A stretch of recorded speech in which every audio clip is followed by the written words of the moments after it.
ಇನ್ನು ಈ ಸುದ್ದಿಯನ್ನ ಹಾಸನಾಂಬೋತ್ಸವದಲ್ಲಿ ಯಾರ್ಯಾರು ಕರ್ತವ್ಯಕ್ಕೆ ನಿಯೋಜನೆಗೊಂಡಿದ್ದೀರಿ ಅವರೆಲ್ಲರೂ ಕೂಡ ಮಿಸ್ ಮಾಡದೆ ನೋಡ್ಬೇಕು. ಯಾಕೆ ಅಂತ ಅಂದ್ರೆ ಹಾಸನಾಂಬೋತ್ಸವ ಜಾತ್ರೆ ಸಂದರ್ಭದಲ್ಲಿ ಕರ್ತವ್ಯಕ್ಕೆ ನಿಯೋಜನೆಗೊಳಿಸಿರುವವರು ತಮ್ಮ ID ಕಾರ್ಡ್ ಅನ್ನ ತೆಗೆದು ತಮ್ಮ ಪರಿಚಯಸ್ಥರಿಗೆ ಬೇರೆಯವರಿಗೆ ಕೊಟ್ಟು ಅವ್ರನ್ನ ಒಳಗಡಿಕೆಲ್ಲ ಬಿಡಿಸ್ತಾ ಇದ್ರಲ್ಲ, ಅದನ್ನೆಲ್ಲನೂ ಪರಿಶೀಲನೆ ಮಾಡಿ ಹಿಡಿದಾಕಿ ಯಾರ್ಯಾರು ಹಿಂಗೆಲ್ಲ ಮಾಡ್ತಾ ಇದ್ರು ಅವ್ರ ವಿರುದ್ಧ ಶಿಸ್ತು ಕ್ರಮವನ್ನ ಕೈಗೊಳ್ಳಲಾಗಿದೆ ಜಿಲ್ಲಾಡಳಿತದ ವತಿಯಿಂದ.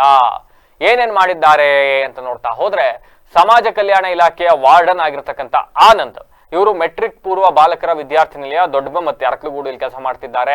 ಅದೇ ರೀತಿ ರಮೇಶ್ ಅಂತಕ್ಕಂಥವ್ರು ಮೆಟ್ರಿಕ್ ಪೂರ್ವ ಬಾಲಕಿಯರ ವಿದ್ಯಾರ್ಥಿ ನಿಲಯ ಹಳೇಬೀಡು ಬೇಲೂರು ತಾಲೂಕು ಇಲ್ಲಿ ಸ್ವಚ್ಛತಾ ಮೇಲ್ವಿಚಾರಣೆಯ ಕರ್ತವ್ಯನ ನಿರ್ವಹಿಸ್ತಾ ಇದ್ದಾರೆ.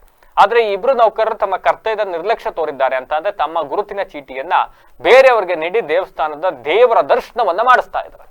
ಇದು ಸಿಗಾಕೊಂಡ ತಕ್ಷಣ ಕರ್ನಾಟಕ ನಾಗರಿಕ ಸೇವಾ ನಿಯಮ 2021 ನಿಯಮ 3 ಉಲ್ಲಂಘನೆ ಆಗಿದೆ ಅಂತ ಮೇಲ್ನೋಟಕ್ಕೆ ದೃಢಪಟ್ಟಿದ್ದು ಜಿಲ್ಲಾಡಳಿತ ಇಬ್ಬರ ವಿರುದ್ಧ ಶಿಸ್ತು ಕ್ರಮ ಜರುಗಿಸಲು ಆದೇಶಿಸಿದೆ. ಜಿಲ್ಲಾಡಳಿತ ಮೂಲಗಳು ಹೇಳುವಂತೆ ದೇವಾಲಯದ ಶಿಸ್ತಿಗೆ ಧಕ್ಕೆ ತರುವಂತಹ ಯಾವುದೇ ಕೃತ್ಯವನ್ನು ಸಹಿಸಲಾಗುವುದಿಲ್ಲ.